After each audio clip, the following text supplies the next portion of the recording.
Yes, sir. My name is Zakashi, guys, and in this video here, we're going to be doing a discussion video about the festival, the 2022 festival.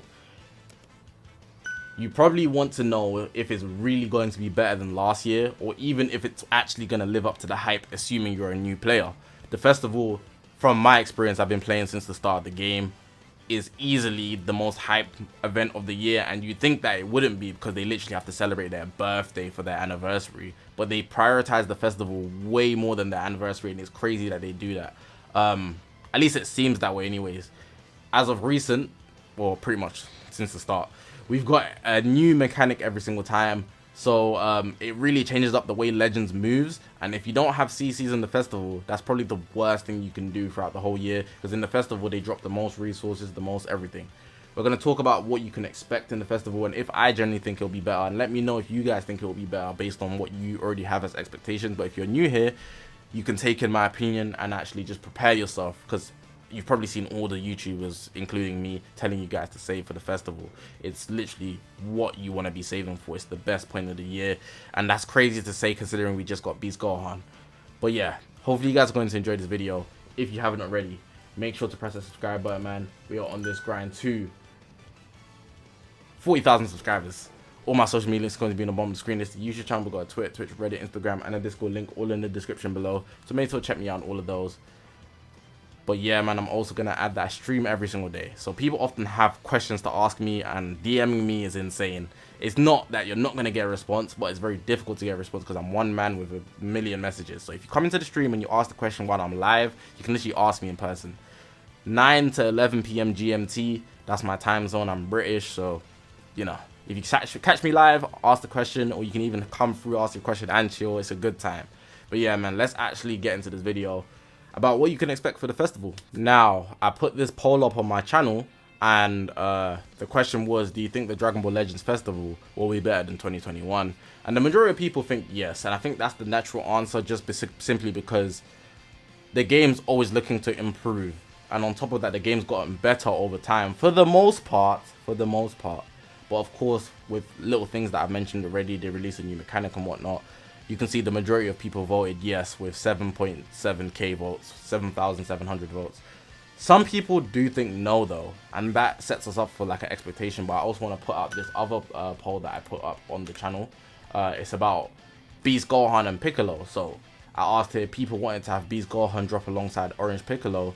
Do you think Orange Piccolo will drop before 2022 ends? Now I feel like this would make sense because I don't know, like I feel like he's mainly going to be a revival type character, because like literally that's what happened in the movie.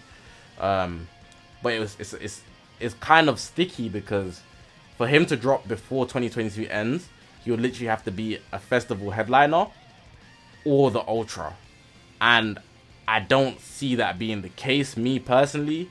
But I would love for him to come into the game because we did get a Beast Gohan. And if it's a superhero celebration with how long the Penenko medals are going to last in game, it could be possible that we do actually get a Orange Piccolo, but we'll just have to see for that. But I feel like it would make a lot of sense for like a part 2 maybe of the superhero campaign that we didn't expect. It'd be a good surprise. But yeah, man, that's just a little insight of the polls. If you want to see more of the polls, make sure to subscribe. Check the community tab on my channel, or they might just pop up at your homepage. It's very fun time over there. I post polls every single day, so yeah, tap into that. But yeah, man, going into what we had basically in the last festival, so 2021, we got 2 banners. We got the Blue Bros banner and we got the Soda Hope Trunks banner. I did not get Soda Hope Trunks in the festival, which is why he's nowhere near on my screen right now, but I'll scroll up to him later. So we can see the Blue Bros who actually dominated the game with Model Purple. They dropped alongside this Broly here, who was literally pretty much dead on release. I'm not gonna lie, people just used him because he was new. And then on the other side, we got the Goku Black and Zamasu duo, and then I'm gonna have to find Soda Hope Trunks, who I got very much later over here, who was actually the headliner on the opposite side. But then right after, we got the Ultra Super Gogeta, the first ever gauge unit in the game, and he literally just turned things up for like the whole game. It was so dumb when we saw his Ultra animations for the first Summonable Ultra 2. Like, look at all of this. It's beautiful. It's honestly beautiful. I dropped that line. We're neither Goku nor Vegeta. You're the one that's gonna take you there. Hey. getting ahead of myself there, but you get the point. Amazing stuff that they dropped for the festival. And with that being said, I don't think you should expect any less. I want to also add that when they actually dropped those banners were 3 times rates, as in 3 times pulls. So if you pulled 1 copy, let me show you what I mean. You get 600 Z power for Gohan. If you don't know how this works, just to explain for some of the new guys, every pull is 600 Z power at the base level for sparkings, and obviously there's a star level requirement for the Z power that you have. In the festival, this was 3 times. So if you pulled 1 copy of the LF, that's 1,800, not 600, not 1,200, which is double. 1,800, 1,800 for the Northern Americans. Yeah, and that's pretty much a big deal. That makes the banners so valuable because you literally can't miss out on them. You can build a whole team and have them 14 stars just if you saved up at least 20k, and that's not even a joke, because if you just get lucky enough, you will start them up at such a rapid rate. Is dumb. 1,800, 1,800, 1,800. 1,000 10 times is 10,000, which is basically the max Z power, which is 9,999. And if you're getting 1,800 every time, it's even less than that. So you just got to think about where you're allocating your CCs, which is why every content creator has literally been pushing for people to save for the festival, because you can literally build your whole account off the festival. It's the biggest come up. They've never done that before, by the way, the 1,800. So if they didn't do it this year, I think it would immediately be a letdown, and I think a lot of people would believe that as well, because they literally just lowered the scale or the value of their banners in comparison to last year. So I feel like it's only natural you should expect that, because they don't want to drop the ball on our standards. But really, they could just drop the ball on our standards. They don't really, I don't know if they care that much. But I think it's naturally that we should expect that, because they did it last year. But that's only to do with the summoning. There's a lot of other things that came around in the festival, and let's actually get into that as well. Alright, so for the guys that are actually just like upset or distressed, Legends last year, so November 2021, we're leading into the festival, right? They actually gave us 21,000 Chrono Crystals. So this is leading into the festival, which is probably the best time. I advise for most of you guys to be saving, and I always have been for the festival, but I also say that they're very generous in the festival. So even if you're not that prepared, you would get a lot of Chrono Crystals. Now this is only November. Shout out Lugiani, she does the CC records every single month, and she's been doing it for a long time, so shout out to her, man. So we got 21,000, and this is around the like festival amount, I mean the anniversary amount, if you remember. So that's very generous. 21,000 is very, very generous. Now this is December, but obviously it shows the whole year. So in the whole year there was 222,000 Chrono Crystals given out, which is insane, by the way. But if we scroll down here to December, so I want to show you December 2021. In December alone, they dropped 28,000 Chrono Crystals. If you want to exclude certain things, it goes to 21. If I go to this one as well, if you want to exclude certain things, it goes to 18. But 21,000 and then 28,000, that's very generous. So you can expect them to be very generous. But again, in the current months of Legends, they've been decreasing the amount of CC they've been giving us, which is actually quite strange. And it's quite inconvenient and unfortunate for those that are like fully free to play, because you literally just get shafted as a result of being free to play, which is quite unfair, but it's just what they've been doing. So the expectation would be that they would be generous, because even in the anniversary this year, they were very generous. If we zoom out here and we go to where the anniversary would have been in May, 18,000, 12,000 I'm seeing. Hold on. Let me, my computer. There we go. I got the bar now. 8,000. Oh, no. I'm looking at the wrong thing. 17,000, 13,000, 16,000, 27,000. You can see over here, June, the peak of the festival, 27,000. That's a lot of Chrono Crystals. You can see they're very generous. Even this year, we got more CCs in the anniversary. Let's go to July. 17,000, and then it goes on like a decrease. So you can see there's like a kind of consistent measure. It does decrease. We didn't get this low last year. We got lower this year, but you can see it follows a similar pattern. So you can expect, generally speaking, for them to re-increase the amount of CC we're going to be getting for this month, November. even though we're already quite through a lot of it. But you can see they've already released the double CC seasons for PvP, so we're good on that part. And then December hasn't even started where it really gets into the festival. So yeah, you can expect a lot of CC at the bare minimum if you haven't actually, my camera's selling me, if you actually haven't saved up a lot. Now let's wrap up basically everything that we got in 2021. So I already talked about the banners, pretty decent actually, not gonna lie. Of course, they released this Legends Festival banner, which pretty much got New Year's Space Time Duel with the Ultra Super Go GR, fire. There was a lot of these going around which are not always accessible, but these coins, we've already got like a glimpse of them with like the hidden coin that you must have seen in the missions. These here, little campaign going on, dope. A lot of exchangeable items all over the place, which was very, very dope. Hoi Poi, they should definitely bring those back. You should expect a Hoi Poi with a lot of LLs going around, which is dope.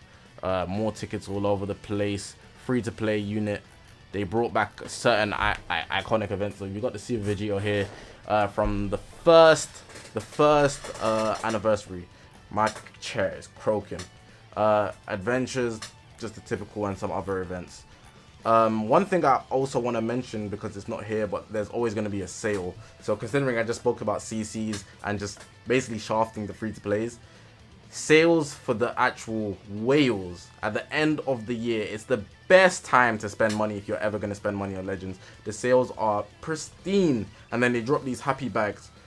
The happy bags, woo! You're going to want those, because those happy bags are high value.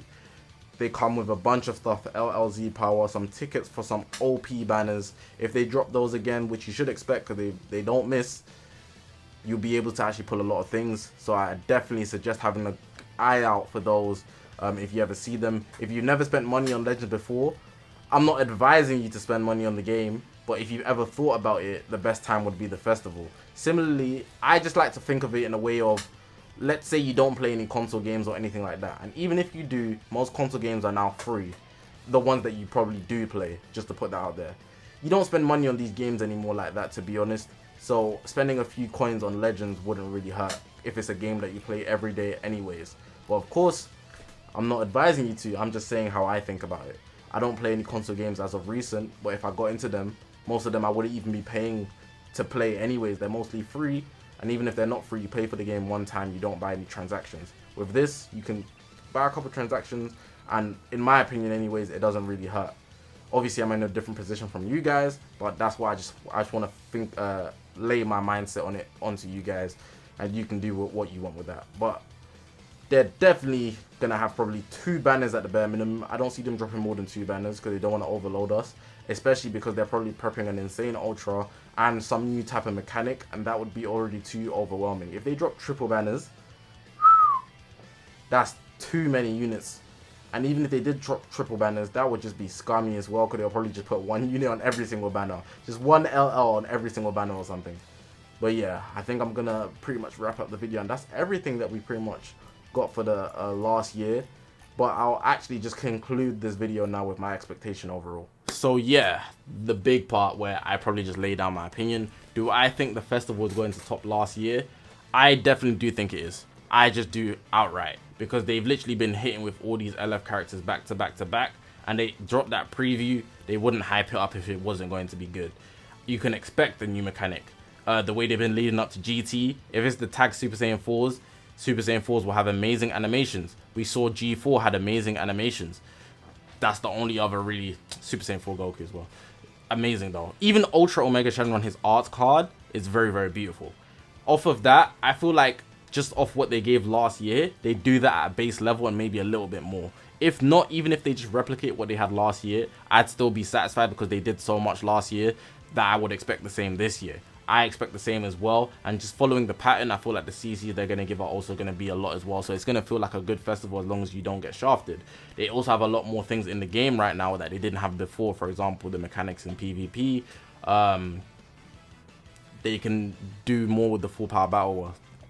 You know, there's a lot more Zenkais in game. The game's a lot different, even with just the way it looks. So I think overall the festival is going to be better than the last year one, and that might be a shocker to a lot of people considering the way Legends have been moving with certain things.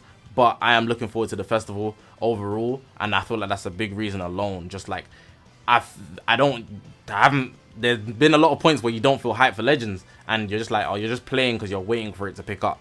And I feel like Festival is when it's really gonna pick up. So if you're asking me, I think the Festival is going to meet a lot of our expectations, and they're probably going to drop something that's really, really gonna make us go, wow, like, wow, I can't believe that they actually did this. But yeah, man, that's my opinion for the Legends Festival 2022. Hopefully you guys have enjoyed this video, man. If you haven't already, make sure to press the subscribe button, man. We are on this grind to 40,000 subscribers. Hopefully you guys have enjoyed this video. If you haven't already, make sure to press the subscribe button, man. We're on this grind, like I said, to 40,000 subscribers. All my social media links are going to be on the bottom of the screen. It's the YouTube channel. We've got Twitter, Twitch, Reddit, Instagram, and a Discord link all in the description below. So make sure to check me on all of those. And like I said at the start of the stream, I live stream every single day. So if you want to find a place to ask me questions, the stream is the best place. 9 PM to 11 PM GMT. If you catch me live, pop in, ask your question, but you could also chill, hang about, even just say hi. I very much appreciate it, because seeing new faces, new names rather, profile pictures, anything what you even call it, new people in the stream is always just a good feeling to know that somebody else is coming in and just enjoying the content that I create. But yeah, man, I'm gonna leave the video like that. I appreciate you guys for watching. Let me know you guys' thoughts in the comment section below on whether the festival is going to be better or worse. My name is Zakashi, guys, and I will see you guys in the next one, man.